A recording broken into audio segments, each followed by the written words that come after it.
Hello friends, ഞാൻ നമ്മുടെ simple beef കറി എങ്ങനെ വെക്കുന്നതാണ് കാണിക്കാൻ പോകുന്നത്. നമുക്കത് നോക്കിയാലോ. അതിനായി വൃത്തിയാക്കി വെച്ചിരിക്കുന്ന ബീഫിലേക്ക് ഞാൻ മുളക് പൊടി, മഞ്ഞൾപ്പൊടി, മല്ലിപ്പൊടി വറുത്ത് മിക്സ് ചെയ്ത് വെച്ചിട്ടുണ്ട്. പച്ചമുളക്, തക്കാളി, കറിവേപ്പില ആവശ്യത്തിനനുസരിച്ച് ഞാൻ ഇതിലേക്ക് ഇട്ടിട്ടുണ്ട്.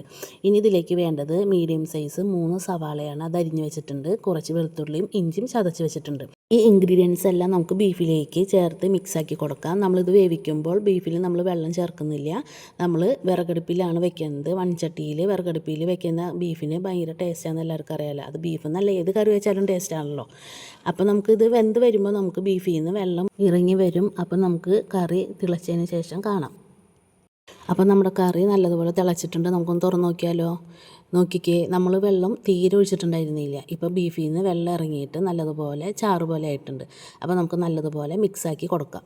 നല്ലതുപോലെ അടി ചേർത്ത് ഇളക്കി മിക്സാക്കിയതിന് ശേഷം നമുക്ക് വീണ്ടും മൂടി വെച്ച് വേവിക്കാം. ഞാൻ ഈ ബീഫ് കറിയിലേക്ക് ഉരുളക്കിഴങ്ങും കൂടി ഇട്ടാണ് കറി വയ്ക്കാൻ ഉദ്ദേശിക്കുന്നത്. ഇവിടെ ഇക്കാക്ക് ബീഫിൽ കഷ്ണങ്ങൾ ഇട്ട് വയ്ക്കുന്നതാണ് ഇഷ്ടം. കായോ കൊള്ളിയോ അല്ലെങ്കിൽ ഉരുളക്കിഴങ്ങ് ഇടുന്നതാണ് ഇഷ്ടം. അപ്പോൾ ഞാനിന്ന് ഉരുളക്കിഴങ്ങ് ഇട്ടാണ് ഈ കറി വയ്ക്കാൻ പോകുന്നത്. അപ്പോൾ നമ്മുടെ കറി നല്ല വെന്ത് സെറ്റായിട്ട് വന്നിട്ടുണ്ട്. വെള്ളമൊക്കെ വറ്റി നല്ല രീതിക്ക് വന്നിട്ടുണ്ട്. നമ്മൾ നല്ലപോലെ ബീഫ് വെന്തതിന് ശേഷമല്ല ഇതിലേക്ക് കഷ്ണം ചേർക്കുന്നത്. മുക്കാൽ വേവാകുമ്പോഴാണ് നമ്മൾ ഇതിലേക്ക് കഷ്ണം ചേർക്കാനായിട്ട് പോകുന്നത്. അപ്പോൾ ബീഫിലേക്ക് നമുക്ക് ഉരുളക്കിഴങ്ങ് കൂടെ ആഡ് ചെയ്യാം. നമുക്ക് ഉരുളക്കിഴങ്ങ് വേവാനുള്ള വെള്ളം ബീഫിൽ ഇല്ല. അപ്പോൾ നമ്മൾ കുറച്ച് വെള്ളം തിളപ്പിച്ചതിന് ശേഷം നമുക്ക് ഈ കറിയിലേക്ക് ആഡ് ചെയ്ത് കൊടുക്കാവുന്നതാണ്.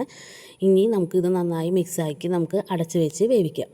അപ്പോൾ നമ്മുടെ കറി തുറന്ന് നോക്കിയപ്പോൾ കറി അടിപൊളിയായിട്ട് സെറ്റായിട്ട് വെന്ത് വന്നിട്ടുണ്ട്. ഇപ്പോൾ ഇതിലേക്ക് നമുക്ക് ആവശ്യത്തിനുള്ള ഗരം മസാല ആഡ് ചെയ്ത് കൊടുക്കാം. എന്നിട്ട് നല്ലതുപോലെ എല്ലാ ഭാഗത്തേക്കും ആവുന്ന വിധം മിക്സാക്കി കൊടുക്കാവുന്നതാണ്. നമുക്കിനി ഈ കറി താളിക്കേണ്ട ആവശ്യമുണ്ട്. അതിനായി നമുക്കൊരു പാൻ അടുപ്പത്ത് വെച്ച് അതിലേക്ക് വെളിച്ചെണ്ണ ഒഴിച്ച് കൊടുക്കാം. ഞാൻ ഇതിലേക്ക് താളിക്കാൻ എടുക്കുന്നത് ഫെനൽ സീഡ്, അതായത് നമ്മുടെ പെരിഞ്ചീരകമാണ്. അത് ആദ്യം പൊട്ടിച്ച് കൊടുക്കുന്നുണ്ട്. പിന്നെ ചെറിയുള്ളിയും കറിവേപ്പിലയുമാണ് ഞാൻ ഇട്ട് കൊടുക്കുന്നത്. അത് മൂത്ത് വന്ന് കഴിഞ്ഞതിന് ശേഷം ഒരു കളറിന് വേണ്ടിയിട്ട് നമുക്ക് കുറച്ച് മുളക് പൊടി ആഡ് ചെയ്ത് കൊടുക്കാം. എരിവിനും ഫ്ലേവറിനും വേണ്ടി കുറച്ച് കുരുമുളക് പൊടിയും കൂടെ ആഡ് ചെയ്ത് കൊടുക്കാം. ഇത് മൂത്ത് വന്നതിന് ശേഷം നമുക്ക് നമ്മുടെ റെഡി ആയിട്ടുള്ള ബീഫ് കറിയിലേക്ക് ഇട്ട് കൊടുക്കാവുന്നതാണ്. അപ്പം നമ്മുടെ അടിപൊളി ബീഫ് കറി ഇവിടെ റെഡി ആയിട്ടുണ്ട്.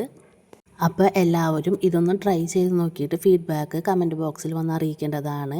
ആരെങ്കിലും ചാനൽ സബ്സ്ക്രൈബ് ചെയ്യാതെ കാണുന്നുണ്ടെങ്കിൽ സബ്സ്ക്രൈബ് ചെയ്യുക, ലൈക്ക് ചെയ്യുക, ഷെയർ ചെയ്യുക. അപ്പോൾ അടുത്ത വീഡിയോ ആയിട്ട് വരും വരെ ബൈ.